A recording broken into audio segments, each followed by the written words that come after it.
여러분 안녕하세요.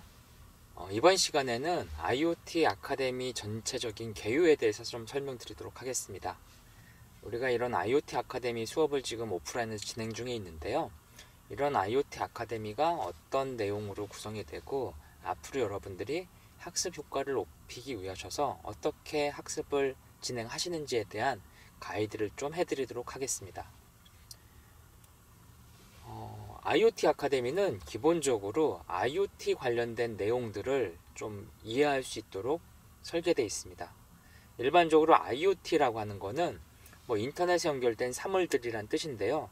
이런 IoT가 어떤 개념을 갖고 있고, 그리고 실제 이런 IoT의 종류, 즉 적용 분야가 어떤 분야가 있는지 알아보도록 하겠습니다.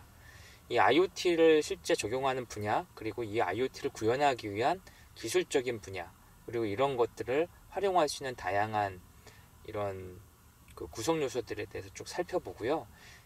우리 수업은 기본적으로 이런 IoT가 왜 나오게 됐고, 이게 어떤 산업적인 가치를 갖고 있고, 현황은 어떻고, 이런 이론적인 배경이나 백그라운드에 대한 내용들을 공부하는 것도 좋지만, 우리 수업의 핵심은 실제 오픈소스 하드웨어로 IoT 관련된 디바이스를 직접 개발해보고, 이런 개발을 팀 프로젝트를 중심으로 해서 실제 어떻게 하면은 시간과 비용, 한정되어 있는 시간과 비용 안에서 개발을 진행할 수 있는지에 대한 실무 이론가를 키우는 게 우리 과정의 핵심 내용입니다.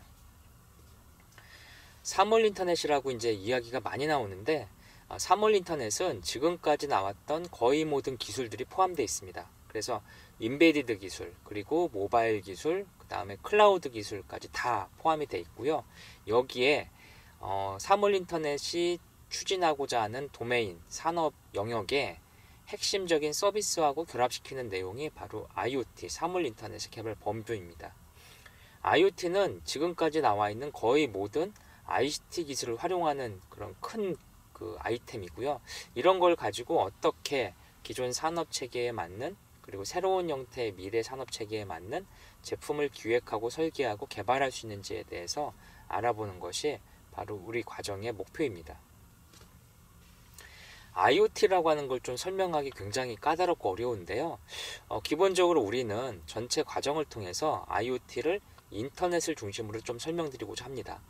IoT라고 하는 거는 말 그대로 인터넷에 연결된 어떤 제품들인데요. 인터넷은 예전부터 존재했습니다. 2000년도 초반부터 인터넷은 존재를 했고요. 2000년도 초반에 인터넷에 우리가 집에서 쓰는 PC가 연결돼서 본격적인 인터넷 서비스의 시대가 열렸습니다. 이 당시 IoT는 접속 장치가 인터넷의 PC였죠. 그래서 이런 PC 화면에 맞는 다양한 UI, UX부터 시작해서 서비스에 대한 다양한 개발 철학이 나오게 됐습니다. 2010년으로 넘어오면서 2010년대부터는 본격적으로 스마트폰의 시대가 열리게 됩니다. 이 당시에는 인터넷에 손에 들고 다닐 수 있는 작은 컴퓨터, 스마트폰을 연결하게 됐죠. 그래서 IoT라고 하는 관점에서 모바일은 인터넷에 스마트폰이 접속된 거죠. 마찬가지로 현재 사물 인터넷이라고 하는 것도 인터넷에 PC가 연결돼서 인터넷이 됐고, 인터넷에 스마트폰이 연결돼서 모바일 서비스의 시대가 됐고, 인터넷에 거의 모든 우리 주위에 사물이 연결돼서 사물 인터넷 시대가 열린다는 컨셉으로 접근할 수 있습니다. 그래서 기본적인 본질은 거의 지금 우리 주위에 있는 각종 사물에 있는 정보를 취합해서 인터넷에 연결시켜서 데이터를 처리하고, 이 처리한 정보를 갖다 반대로 내려보내서 어떤 서비스를 적용함으로써 부가가치를 끌어올리자. 이게 바로 기본적인 사물 인터넷의 기술 진화 방향입니다. 그렇다면 사물 인터넷이 왜 중요할까요? 왜 우리가 이런 과정을 통해서 사물 인터넷을 집중적으로 학습해야 되는지에 대한 내용입니다. 기본적으로 1980년도만 해도 정보통신 기술로 불렸던 이런 기술들이 특정 산업 영역 안에 갇혀 있었습니다. 예를 들어서 1980년대 정보통신 기술에서 가장 핵심적으로 공략했던 부분이 바로 기업의 전산화였습니다. 그래서 기업 전산화, 그 기업 안에서 어떤 정보통신 기술을 처리하기 위한 기본적인 바탕을 까는 게 중요했는데요. 이 바탕 까는 게 바로 가장 기본적인 데이터베이스 구축이었습니다. 데이터베이스, 사내 시스템, 그 다음에 이제 그쪽에 관련된 ERP 시스템, 그리고 공장 관련된 SCM, 그리고 CRM은 이렇게 전체적으로 확장이 됐죠. 그래서 1980년대 가장 두각을 나타났던 회사들은 데이터베이스 및 서버를 개발해서 판매하는 회사들이었습니다. 대표적인 회사가 오라클, 그 다음에 IBM, 썬마이크로 시스템들이 있었습니다.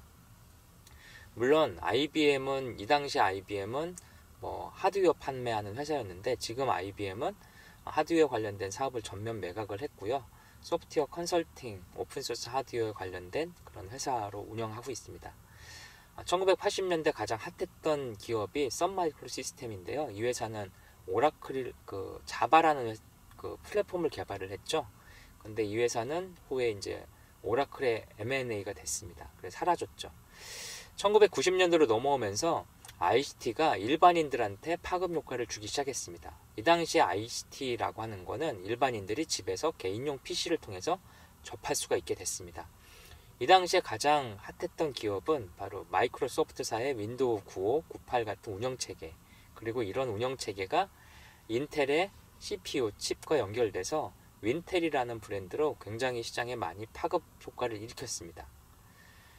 2000년으로 넘어오면서 ICT 기술이 웹 기반으로 바뀌기 시작했습니다. 그러면서 아주 많은 사람들한테 정보통신 기술이 영향을 미치기 시작했습니다. 웹이라는 바운드리 넓어지면서 구글이나 페이스북, 아마존 같은 새로운 회사들이 등장을 했고요. 이 회사들이 기존에 없던 새로운 형태의 비즈니스를 만들어내기 시작했습니다. 2010년으로 넘어오면서는 모바일 기기가 본격화되기 시작했고요. 개인들이 손에 고성능 컴퓨터를 들고 다니면서 언제 어디서든지 통신을 할 수 있는 환경이 구축됐습니다. 앞으로 2020년이 되면 거의 모든 우리 주위에 있는 사물이 네트워크, 유무선 네트워크를 통해서 클라우드 서버와 데이터 통신을 할 수 있게 연결이 되고, 여기에 빅데이터가 쌓이면 AI 같은 최신 기술들을 활용해서 개인화된 서비스를 분석, 예측, 판별해가지고 내려주는 그런 기술들이 곧 등장할 걸로 예상이 되고 있습니다. 그래서 사물 인터넷은 ICT 기술의 발전에서 봤을 때 이 대상자가 급격히 커지는 그런 변곡점에 위치하고 있습니다. 그래서 이런 사물 인터넷 관련된 것들은 상당히 광범위한 부분에 영향을 미칠 걸로 생각이 되고요. 기존 산업 생태계, 앞으로 펼쳐질 산업 생태계에 많은 영향을 미치는 메가 트렌드로 언급이 되고 있습니다.